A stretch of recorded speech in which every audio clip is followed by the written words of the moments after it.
Alright, so adding and subtracting fractions, this is with unlike denominators. We did an example before with like denominators where we just have to add the numerators and have the same denominator as in your answer. So I won't do any more of those.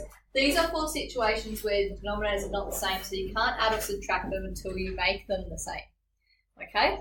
In some cases, you just have to change one of the denominators, and in some cases, you might have to change both of them and come up with a whole new denominator that is the same for both parts of the question.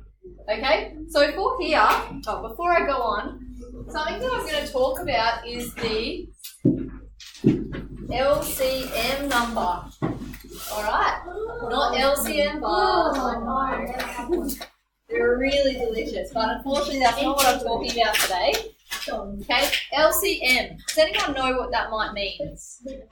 If you've watched some of the videos on the class website, you might remember.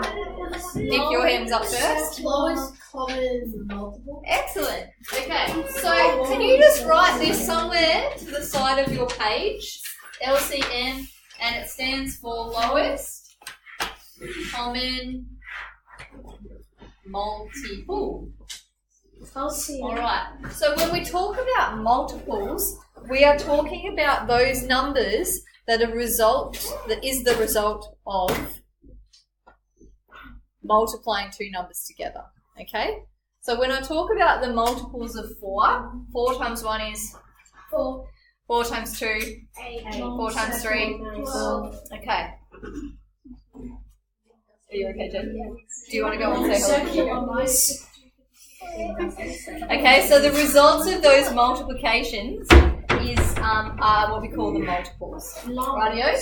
So the multiples are 4, 8, 12, 16. You okay, Jen? It's not to say hi to you. Yeah, thanks, Nick.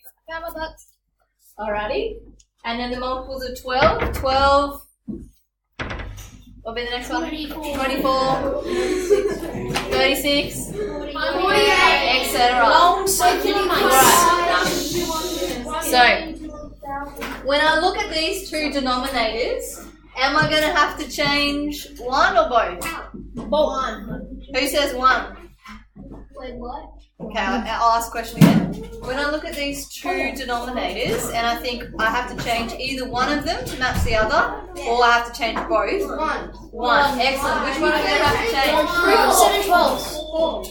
Oh, no, 3 quarters. Yeah, okay. So when I say change, I'm talking about either dividing or multiplying the top and the bottom to make a new denominator and a numerator. Okay? So yeah, I'm going to change it to 12 because then both will be 12 and I can proceed with my addition. Okay? Also, I can't really change the 12 to become a 4. Why? I mean, I can, but why, Dusty? Because you can't divide the 7 by anything. Right. Yeah, because it's a prime number. I can't really divide the 7 because it's going to end up with a decimal and that's not cool.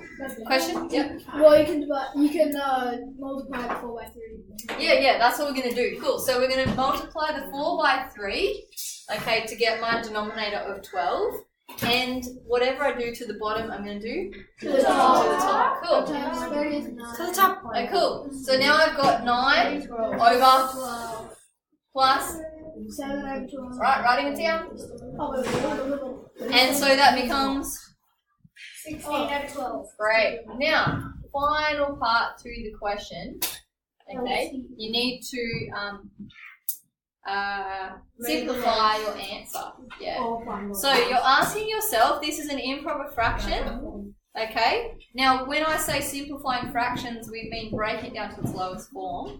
If it's an improper fraction, its lowest form will be a mixed number. Okay. We haven't really done it this way before. But you're asking yourself, how many times does 12 fit into 16? It's once and then it has 4 over 12. Right, one whole time, and it has 4 over 12 for remainder to get to 16 over 12 in the denominator. Can you then simplify that further? Yes. Awesome. Divide by 2. 1 Divide by 4. Divide by 1. Great. So now you're understanding that fraction questions usually have multiple steps to them, okay? So in this question, the skills that you need to know is to finding an equivalent fraction, change the denominators, adding them together without changing the denominator. Your answer needs to have the same denominator.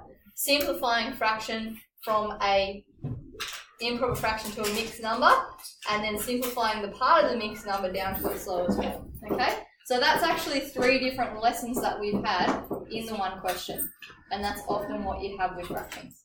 Okie dokie? Yeah. Good so far? Alright, I'll do one more question, and then we're going to move on with our English. Alright? Can I wrap this out?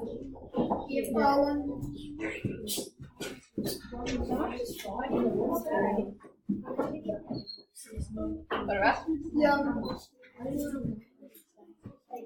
Okay.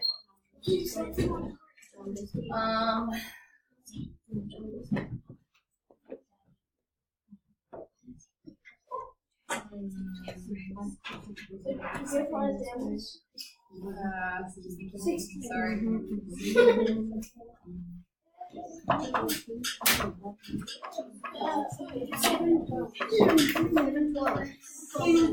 Okay. So slightly different question, same set of skills that you need to be able to implement. So the first question we did was where I can just change one denominator to match the other one. Okay, this one, I actually can't make 4 into 6 or 6 into 4 by dividing or timesing. Okay, so that's when we're going to look for the lowest common multiple. I look for the lowest one because it just keeps the numbers as small as possible. Right, we've already got some hands up, which is great. Okay, so you're thinking the multiples of 4, and if you get stuck, you can write them down. Okay, so we've got 4, 8, 16. 24, 28. Okay, and so on. You probably guessed the new denominator already. The multiples of 6 are 6, 12, 18, 24. Alright, and as soon as you see a number that crops up in both sets of multiples, that is your lowest common multiple, the first one. Okay, cool. So our new denominator, yeah, our new denominator is going to be 12. I accidentally went to 24, but that's okay.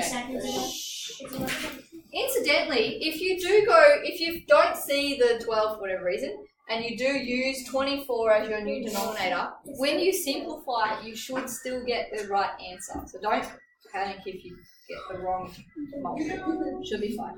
Questions? I was going to say, can you divide it and then get 2? Yeah, can't you go by 2 and 3? Good question, but if I'm dividing it by different numbers, No.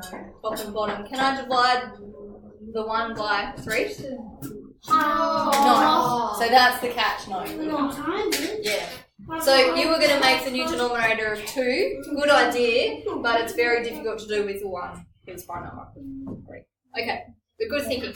Okay, so our new denominator is going to be 12. Okay, so this is the working that you need to show. You don't have to write this down every time because you probably can think about it already. That's fine. Okay, so now you're thinking, what have I done? Because this is this fraction. This will be this fraction. What have I done to 4 to turn it into 12? Times it by 3. Right, okay, so I'm going to go... Alright, so all of this working needs to be in your book, yeah? What happens if you've done, if you wrote down the other one, do you have to write down this one? Yeah, if it's right on now. Yeah. So, Oh my gosh, you have to actually do work. Gee whiz! no, first time. Okay, so as long as you make sure you're timesing the same number, the denominator and the numerator are the same number, 3, in this first fraction. Okay, 3 times 3 is 9. Okay, what have I done to 6 to turn it into 12? Right, so now I've got 2 12s, okay? So together, I can just add the numerators now, same denominator, so I've got 11 over 12. Now, can I simplify that any further? No. How do you know? Because 11 is 9. 11 is prime number. Yeah, cool. Alright, and that's a proper fraction. Yeah.